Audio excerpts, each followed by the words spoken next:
Bonjour à toi. Aujourd'hui, je te propose donc qu'on poursuive ce mois sur l'eau. La semaine dernière, j'ai rien publié parce que je suis vraiment tombée bien malade, incapable de tourner quoi que ce soit, tu t'aurais juste souffert avec moi. Donc on continue tranquillement aujourd'hui avec l'eau dans tous ses états, un peu l'eau elle-même, euh, plane, immobile, ondulante, euh, tempétueuse, et on va regarder comment est-ce que là-dessus il y a les reflets qui s'ajoutent ou pas. On va aussi faire une petite parenthèse sur l'eau qu'on voit dans la piscine, parce que vous êtes peut-être nombreux à aller voir les bords de mer et les piscines. Et du coup, c'est un petit truc rapide à voir.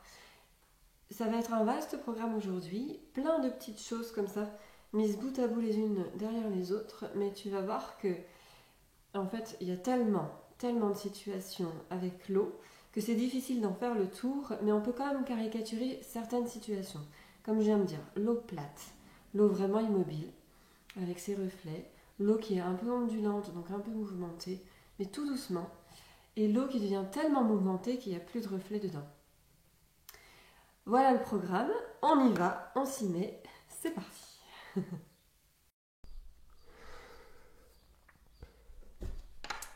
Voilà, donc j'ai plusieurs papiers. Euh, on aura l'eau calme ici, l'eau ondulante ici et l'eau tempétueuse, et puis la piscine sur le quatrième papier. L'idée c'est que je fasse les dessins un peu en même temps pour qu'il y ait des temps de séchage pendant lesquels tu me vois faire autre chose. Comme ça à la fois la vidéo ne dure pas trop longtemps et tu as aussi une idée du temps de séchage si nécessaire.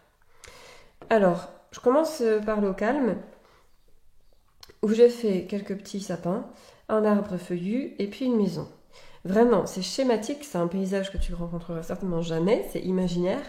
C'est simplement pour que tu vois ce que ça donne que une espèce de forêt sur lac, un seul arbre isolé sur lac, et puis de l'urbanisation sur lac. D'accord? L'eau calme, en général, on la trouve dans les lacs. De l'eau qui ne bouge pas, c'est souvent en montagne. Donc, je vais foncer un peu mon toit là de maison, et puis on va ensuite faire l'eau. Donc, quand tu es dans un paysage comme ça, tu commences par tout ce qui est pas haut en fait. Enfin, tu vois, si tu es devant un lac, tu vas commencer par toute la bande que tu connais, c'est-à-dire le dessus de l'eau que tu sais faire à force d'entraînement, et puis après, tu vas t'intéresser à ce qu'il y a dans l'eau. Pour la bonne et simple raison que les reflets en fait vont refléter ce qu'il y a au-dessus. Donc si tu n'as pas de dessus, tu ne sauras pas quoi refléter. Voilà, donc, alors ma maison aura un toit flou. On le corrigera peut-être après. Le dessous du toit est complètement flou. Je vais juste corriger ça.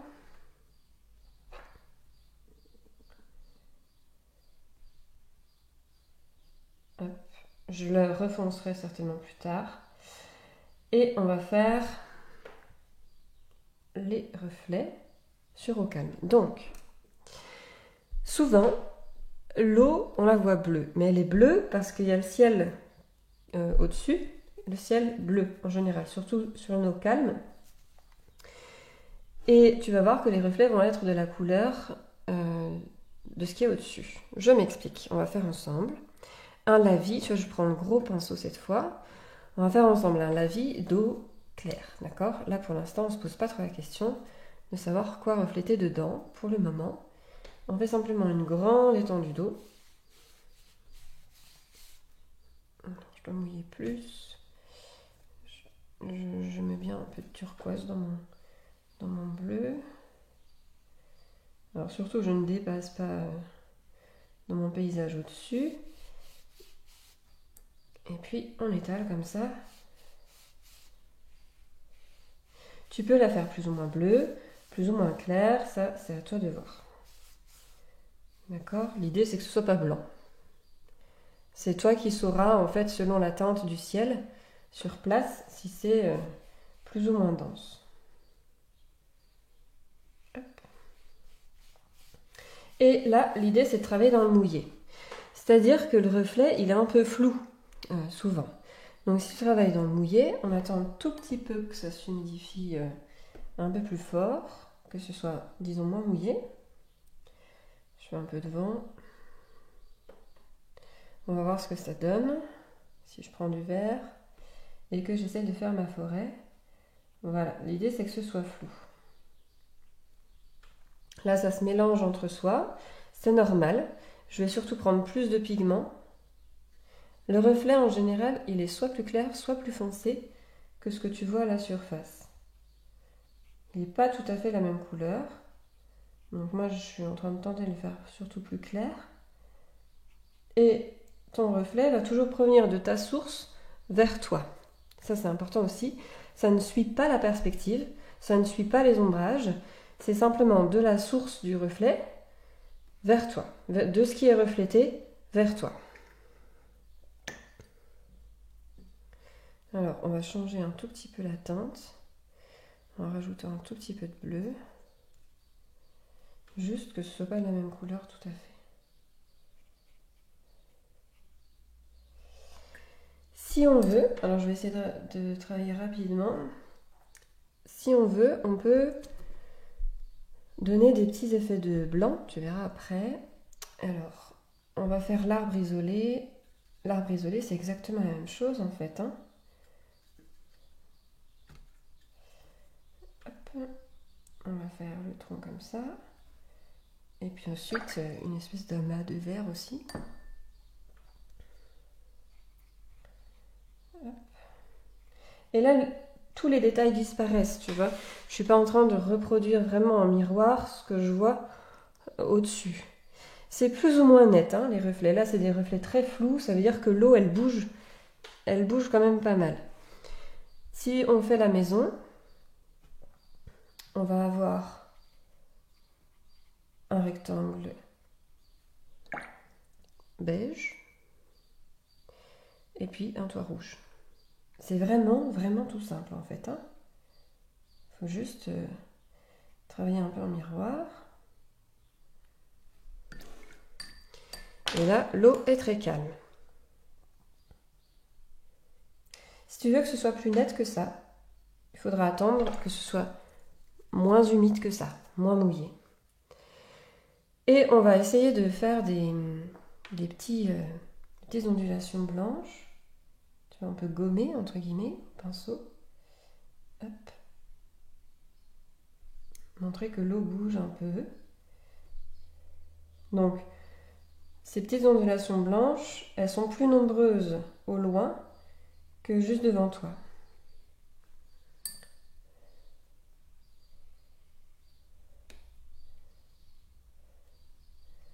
Hop, un peu en quinconce. Et là, on sent vraiment, vraiment l'eau. Si je veux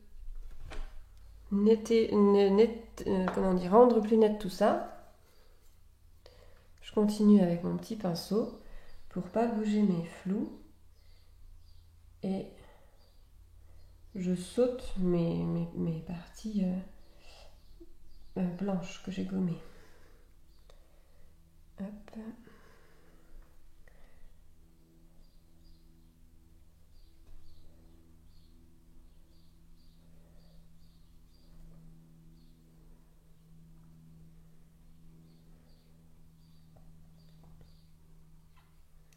Voilà, donc il faut gérer les auréoles quand on vient par-dessus. Là, je risque plus de faire de la patouille. Tu vois, l'idée, c'est d'être pas très très précis, mais au moins qu'en fait on sente le reflet, parce que c'est pas le sujet principal en général, le reflet. Sauf si c'est le sujet principal, tu vas y prendre du temps. Si c'est pas le sujet principal, c'est là-haut que tu vas vouloir préciser des choses. Hop, on va préciser la maison.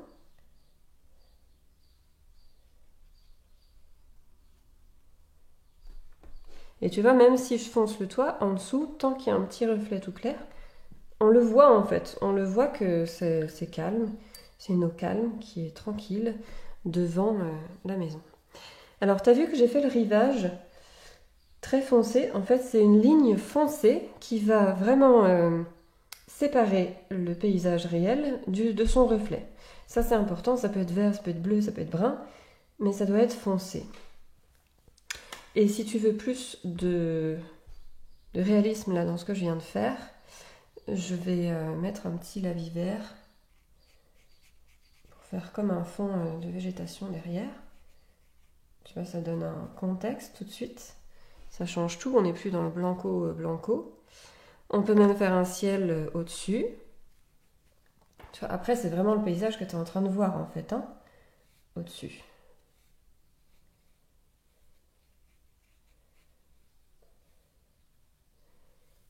Et là, on a fait ce qu'on voulait faire. Mission accomplie pour l'eau calme. Ça, c'est juste un petit poil que j'enlèverai plus tard quand ce sera sec. Ensuite, l'eau un peu ondoyante, ondulante, on la voit un peu dans les lacs et on commence à la voir dans les grandes rivières, autour d'une péniche par exemple, dans les rivières qui coulent tranquillement, mais les grandes, pas les torrents ou les ruisseaux. Torrents ou ruisseaux, pour moi, c'est beaucoup plus dynamique, ça va vite et du coup, il n'y a pas de reflet dedans. Il y a plutôt des remous avec du blanc, mais pas de reflet dedans. Donc c'est pas le propos aujourd'hui. Et on va faire, dans ces cas-là, souvent, une image qui est sympa à dessiner ou à peindre, c'est le bateau sur l'eau, avec de l'eau ondulante et le reflet du bateau dans l'eau. Donc, on va y aller tranquillement. On va commencer soit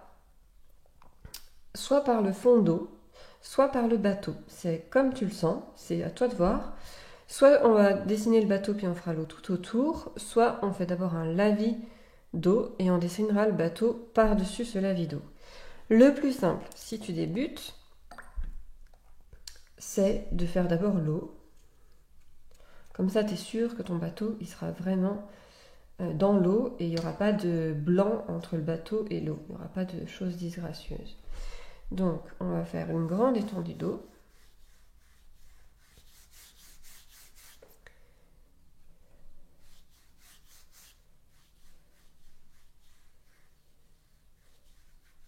Alors là, tu peux avoir des coups de pinceau qui se voient, c'est pas grave, puisque c'est ondulant, ondoyant. J'ai un poil de pinceau là.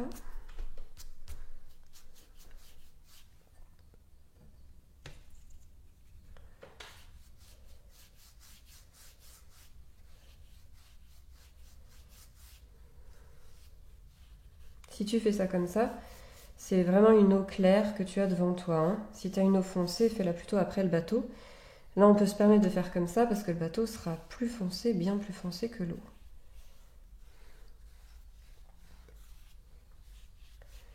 Donc, on y va comme ça. Je vais foncer un peu plus quand même.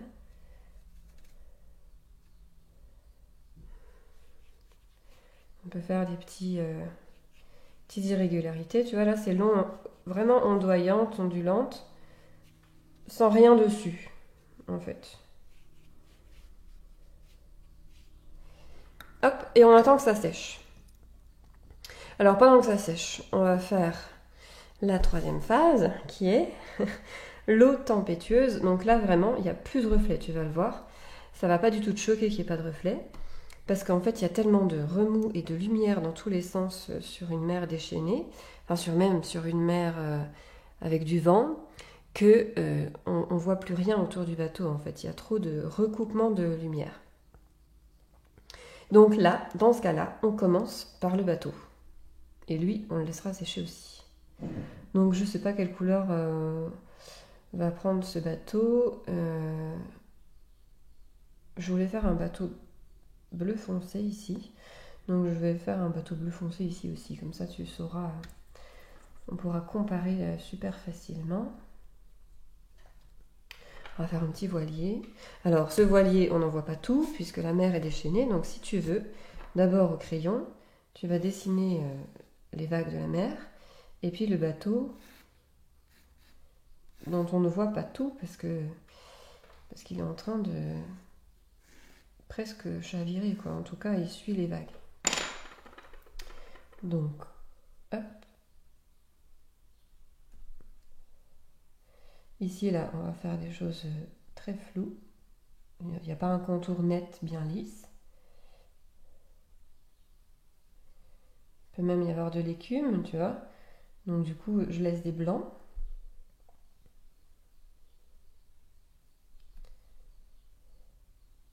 Il faut vraiment s'imprégner d'images hein, avant de faire la mer tempétueuse. Regarde les images. Et puis là, alors, le mât.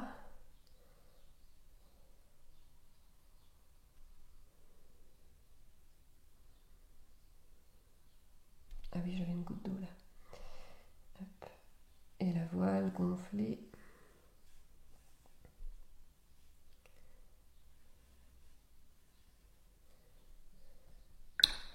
Donc la voile elle est un peu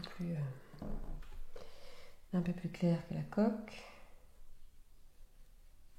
C'est un bateau imaginaire. Hein. Si jamais tu fais de la voile, m'en veux pas. C'est vraiment c'est pas les couleurs, hein, mais c'est l'idée en termes de forme.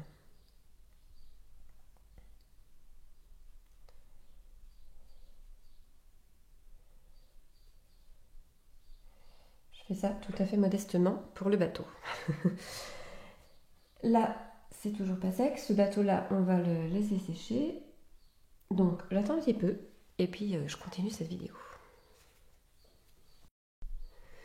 Alors, j'ai attendu à peu près 2 minutes, pas plus. J'ai fait du vent comme ça. Et là, c'est à peu près sec. C'est encore un peu humide. On va tester ensemble, voir si ça va. Et puis, on va faire ce fameux bateau. Alors, bien sûr, on peut d'abord dessiner au crayon.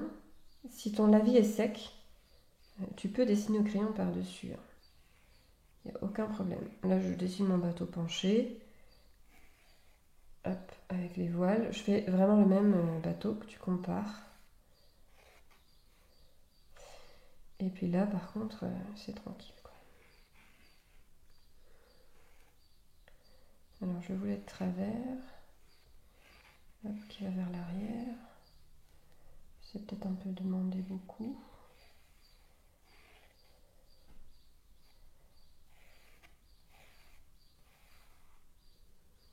Voilà. Là, on comprend. Je sais pas si tu vois, mais l'idée, c'est pas que tu vois forcément, c'est surtout que tu vois la suite. Et que moi, je vois par contre. Parce que le problème, c'est que si je fais trop foncé, je vais pas pouvoir gommer les coups de crayon. Donc, je fais le bateau, je peins le bateau, comme si il peut être sur la terre ferme ou sur l'eau ondulante, peu importe. C'est juste le dessous là qui va changer un petit peu. Mais le reste, vraiment, comme je fais ici, on ne se préoccupe pas du reflet pour le moment. On va juste se préoccuper des ombres dans le bateau, des couleurs du bateau, de la forme du bateau, bref, comme on a l'habitude de faire.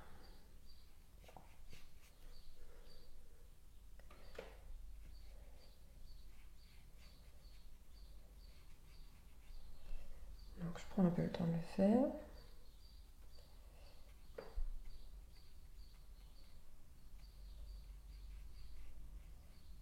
L'idée, encore une fois, c'est d'avoir quelque chose à refléter en fait. Hein.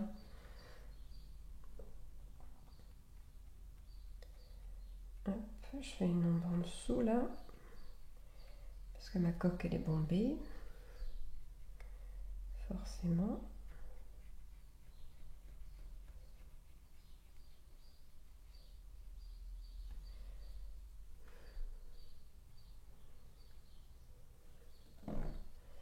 Je vais reprendre du pigment.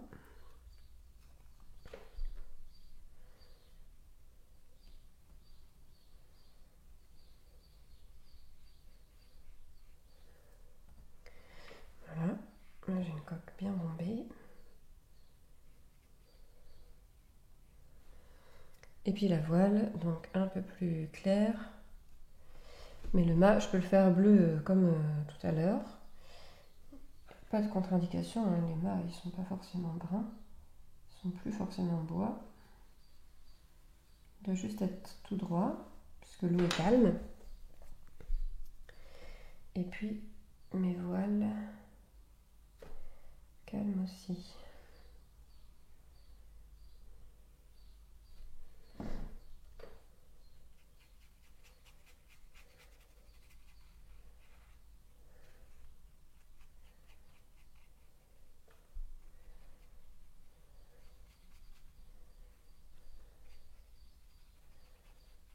Alors c'est là que si tu as fait le bateau avant l'eau, tu as peut-être des voiles toutes blanches et donc du coup tu peux en faire le tour.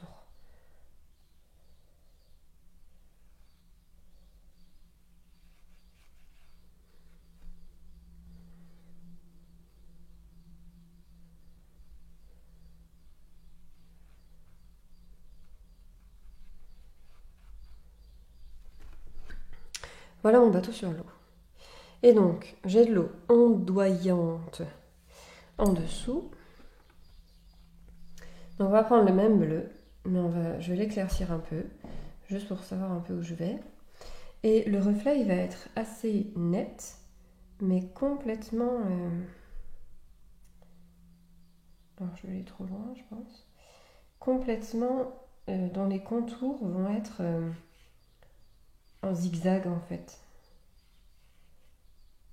Et on va pouvoir faire des petits ovales pointus de différentes couleurs, tu vas voir. Je vais juste faire une forme correcte. Et puis ensuite, avec différentes nuances de bleu, on va faire des ovales pointus comme ça.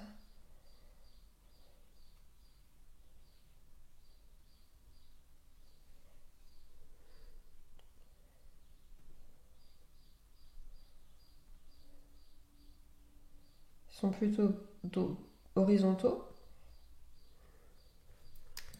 dans le cas d'une eau assez calme.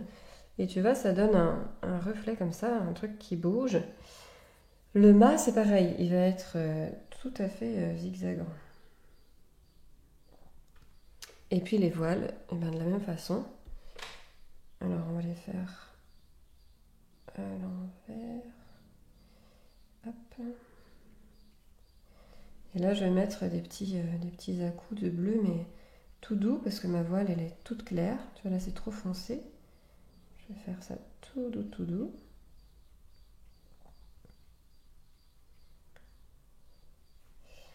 Hop, et de l'autre côté. Tu n'es même pas obligé de faire le reflet en entier. Hein. Tu vois là, les voiles, elles commencent à être très loin de la surface de l'eau. Donc on peut faire juste le début de la voile et le reste vraiment complètement flou, quoi. Alors si je fais aussi foncer le mât en dessous, tu vois, ça colle pas là en termes de contraste de couleur parce que j'ai la coque très foncée, son reflet plus clair, et le mât un peu plus clair, mais son reflet plus foncé. Il va falloir que j'équilibre tout ça. Donc je vais continuer à mettre mes petits ovales pointus sous la coque pour foncer la coque. C'est plus simple que d'éclaircir le mât dans notre cas.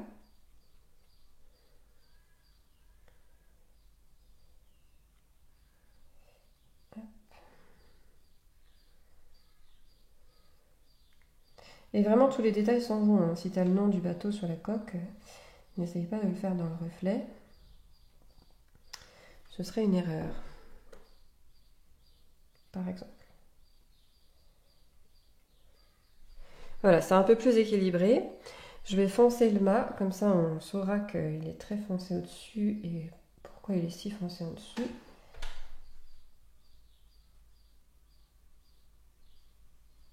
Hop.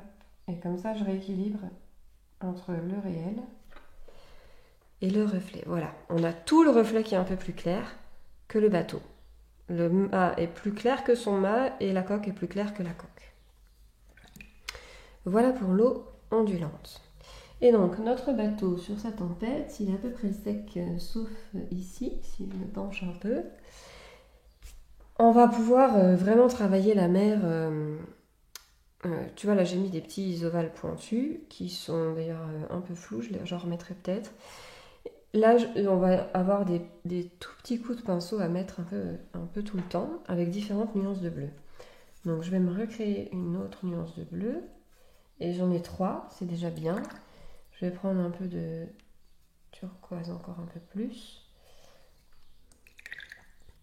Et on va devoir faire à la fois l'écume devant et l'écume derrière, d'accord? Donc laisser des blancs. Donc là, on va poursuivre la vague d'écume ici. Donc en fait, c'est travailler un peu en négatif. Là, hop. Et si tu mets des gouttes d'eau bleue dans l'écume, en fait, ça fait comme des gouttes d'eau blanche autour du bleu. C'est vraiment un travail en négatif. Et ça, tu peux le faire pour les torrents aussi, etc. Hop, et on va mettre plein. Alors, je vais juste faire l'écume derrière.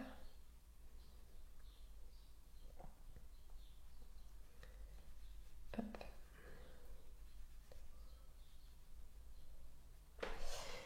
Et là, on va pouvoir mélanger les bleus.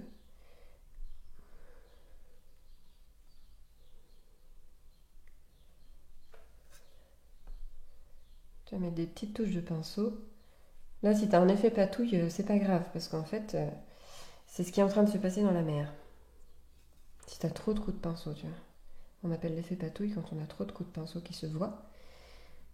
Mais là, c'est pas grave du tout. Tu peux avoir de l'écume autour du bateau, surtout derrière et devant. Après, ça dépend de la mer que tu veux faire. Hein. Alors, au loin, on voit plus trop ce qui se passe. Ça commence à un peu s'estomper. Même s'il y a encore pas mal de vagues. Et c'est les bleus qui se mélangent qui forment la tempête en fait. C'est justement ces luminosités selon l'angle de la vague qui vont se voir grâce aux différents bleus. Moi j'en ai pris 3 différents. Tu peux en prendre encore plus si tu as envie. Hop, je vais juste faire la vague bien nette. La voile, pardon, bien nette.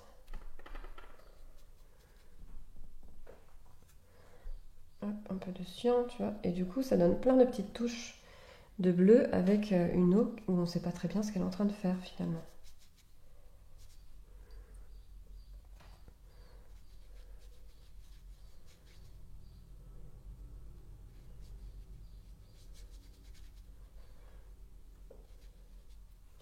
Tu vois que j'ai pris mon petit pinceau même pour une grande surface pour avoir ces petits coups de pinceau importants.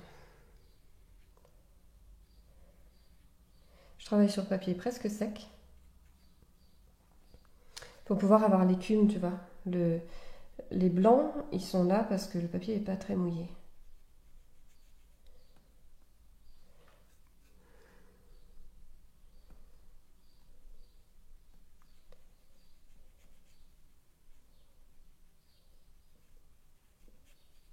Hop, on va y arriver. Ça demande un peu de patience, mais on va y arriver.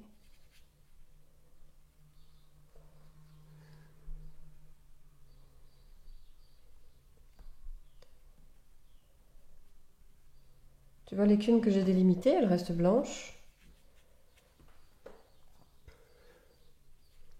C'est maintenant qu'on la voit mieux en négatif. Hop, je reprends un peu de turquoise.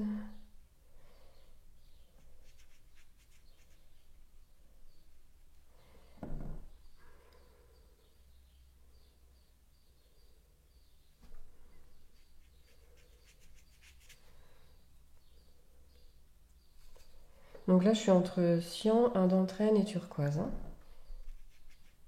pour le nom des bleus.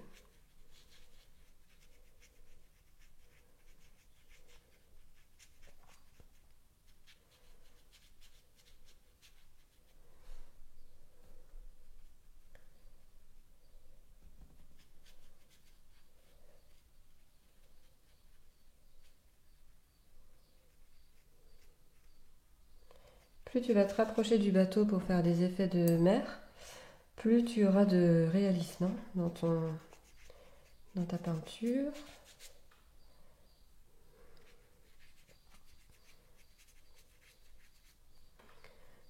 Donc on va faire au milieu là.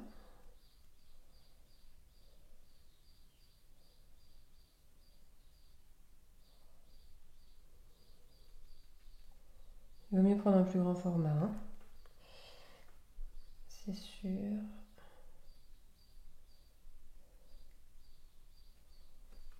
Hop, et là c'est un peu foncé par rapport au reste.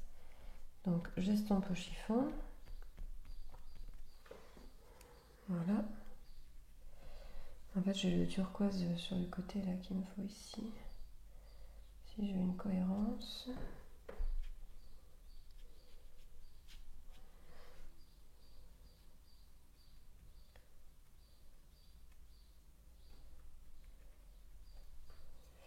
Voilà, on va foncer ici.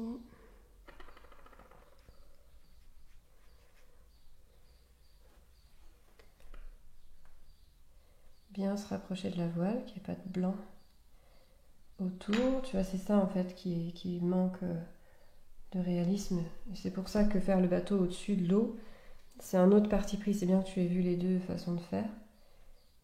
Au moins, tu es sûr que tu n'as pas de blanc entre l'eau et le bateau.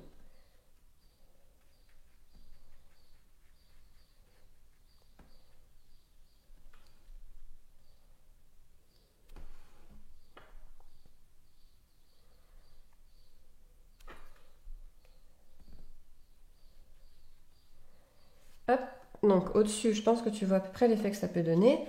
On peut continuer comme ça tout le long.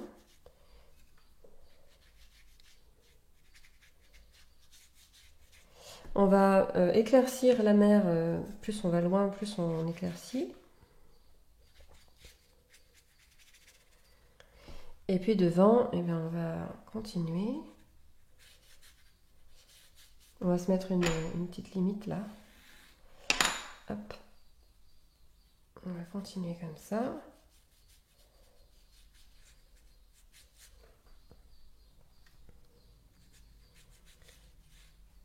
Bien sûr, tu peux faire une autre vague, s'il y a plein de vagues, si vraiment c'est la tempête, tu peux faire une autre vague ailleurs, ça donnera aussi encore plus de mouvement.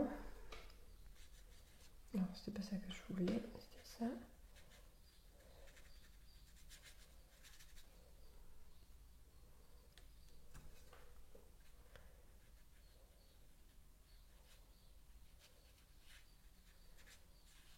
Tu vois, comme quand c'est plus mouillé, on a moins d'écume. Hop, on refera un peu après. Et puis là, par exemple, je peux avoir une autre vague avec plein d'écume. Alors l'écume, tu vois, je la délimite. Hop. Et je fais le bleu autour.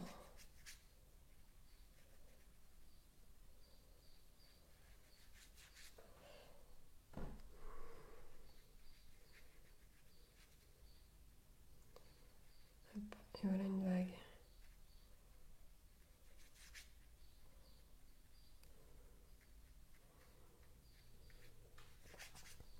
Alors pour bien que tu la vois, je vais continuer autour. Comme ça tu verras tout ça.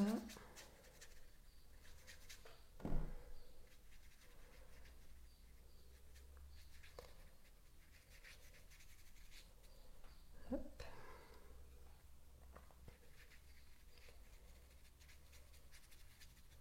Là tu vois ma vague.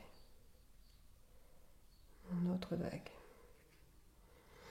Tu peux mettre un bleu foncé foncé contre le blanc. C'est souvent ce qui arrive.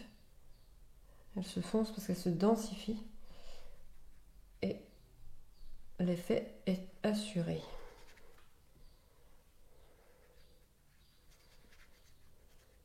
Alors, si tu prends ta peinture d'après photo, c'est encore plus facile, hein, parce que du coup, tu as tous ces effets-là maîtrisés. Maintenant, si tu t'échines à faire vraiment réaliste tout ça, tu vas y passer énormément de temps pour un effet qui ne sera pas forcément celui que tu attends. C'est-à-dire que parfois, il ne sert à rien de vouloir être plus réaliste que le roi.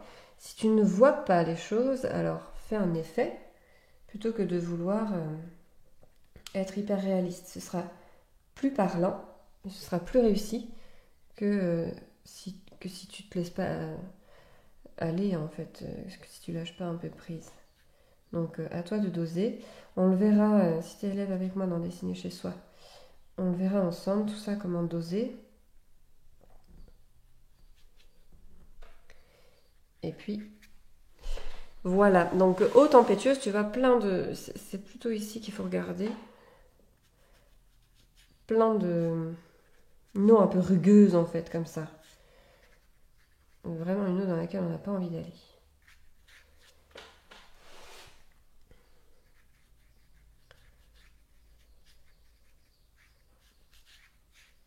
Hop.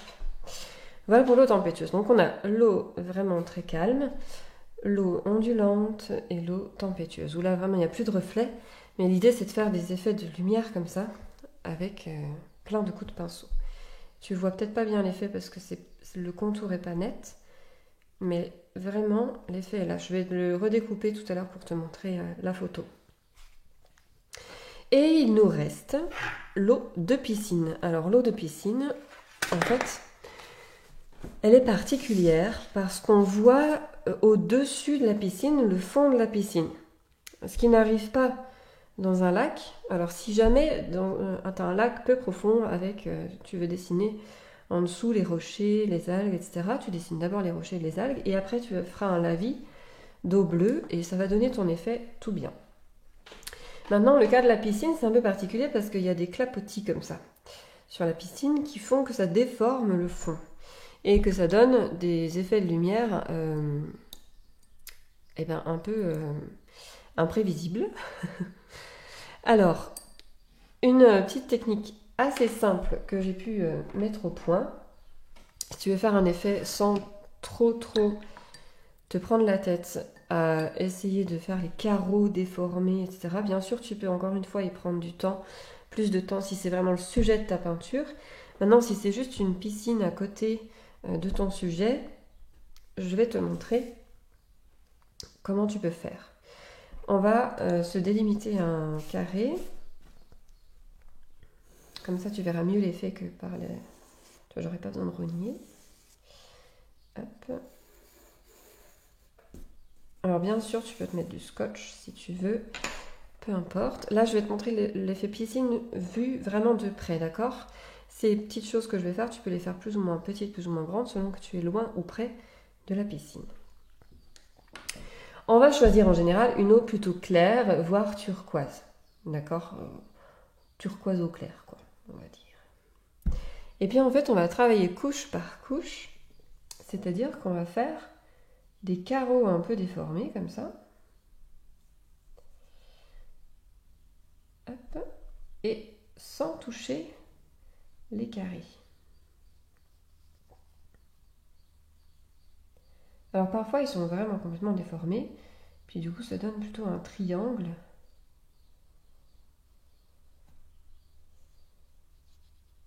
Quand on voit la piscine un peu plus à sa surface, quand on baisse la tête près de la piscine.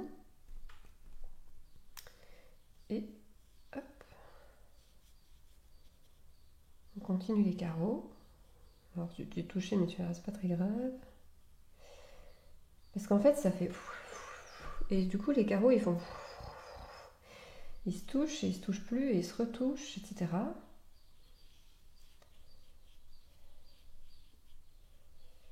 Donc je fais une première couche de carreaux.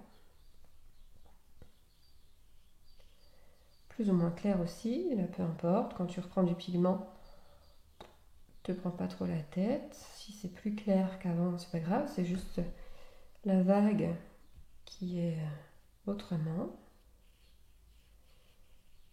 Tu vas voir que l'effet va rendre à la fin. J'en fais quelques-uns des bien déformés.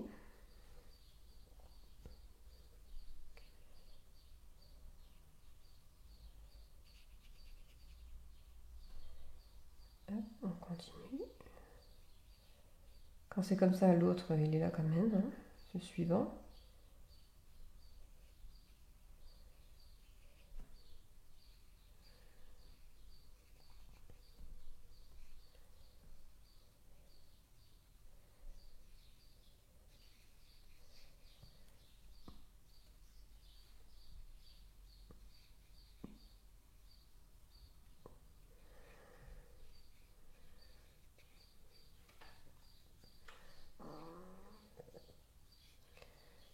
c'est mon ventre qui gargouille si tu l'as entendu celui-là.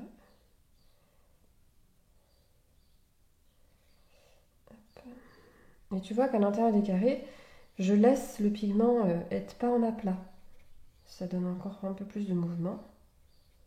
Ce ne sont pas des aplats que je fais, c'est vraiment des carrés avec du pigment à l'intérieur qui est plutôt clair.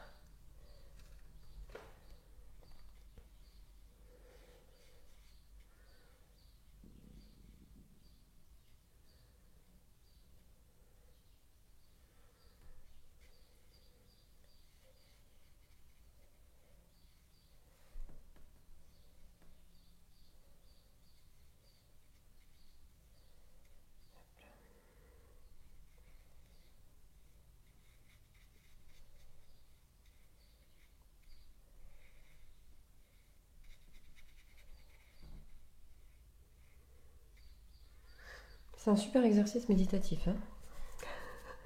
Soit dit en passant.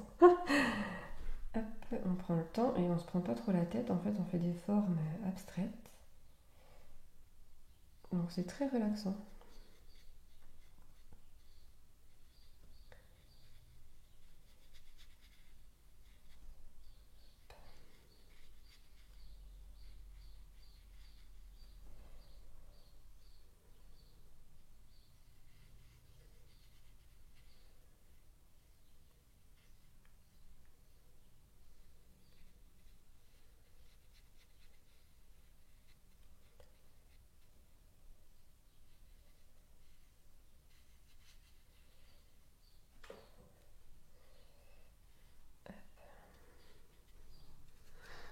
On a bientôt fini la première couche.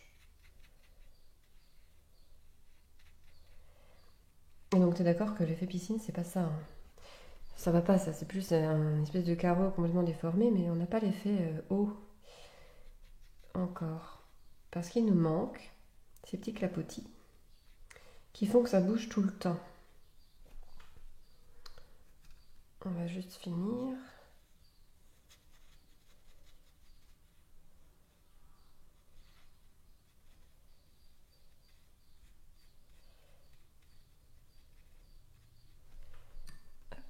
On commence à sentir l'effet piscine.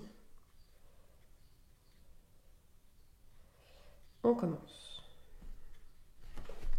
La deuxième couche, ça va être la même chose, une fois que la première est sèche. Alors je vais refaire mon jus, je reprends du turquoise, je reprends du cyan. Hop. Et on va exactement avec la même intensité de couleur, juste rajouter une couche. D'autres carrés superposés. Alors, si tu peux conserver parfois vraiment les fils blancs qu'on a laissés, ce sera encore mieux, mais parfois seulement. Il peut y avoir des fusions entre les carrés.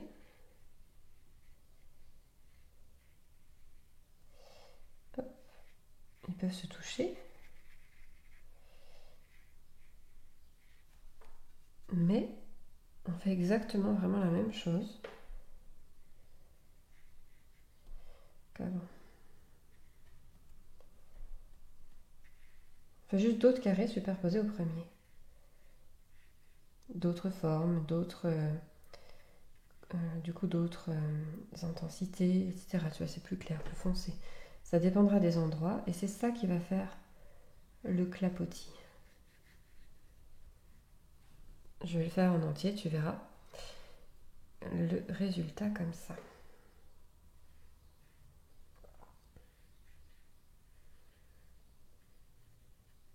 Donc tu vois, parfois je laisse le blanc d'avant.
Et tu vois l'effet piscine là?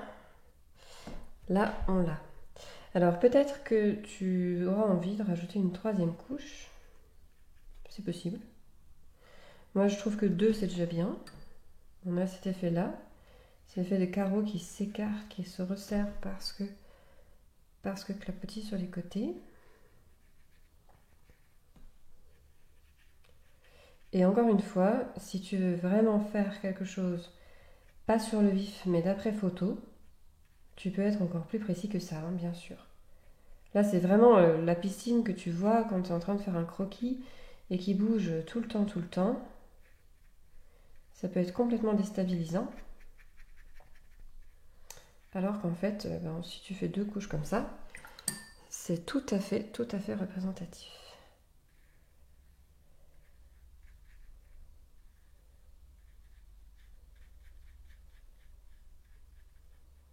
Ah, on le voit vraiment bien là. Moi je trouve, hein. Dis-moi en commentaire ce que t'en penses. Voilà donc pour cette session d'aujourd'hui. Je t'encourage à aller voir l'article si tu as vu cette vidéo jusqu'au bout, qui compile toutes les vidéos de ce mois de l'eau. L'article que je te mets en description et en fiche ici, et qui reprend donc les 2 dernières vidéos qu'on a vues ensemble déjà, qui sont comment dessiner la pluie et comment dessiner des gouttes d'eau.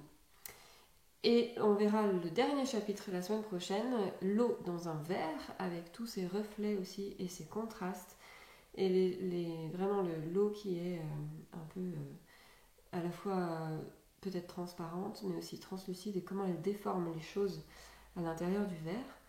Ça, c'est le dernier chapitre de la semaine prochaine. Je te souhaite un excellent week-end. N'oublie pas, si tu as envie d'aller plus loin avec moi, de bénéficier, de demander la formation gratuite, accessible à tous et à tout moment. Elle est juste là, aussi en fiche et en description. Et puis on se retrouve du coup la semaine prochaine. Merci.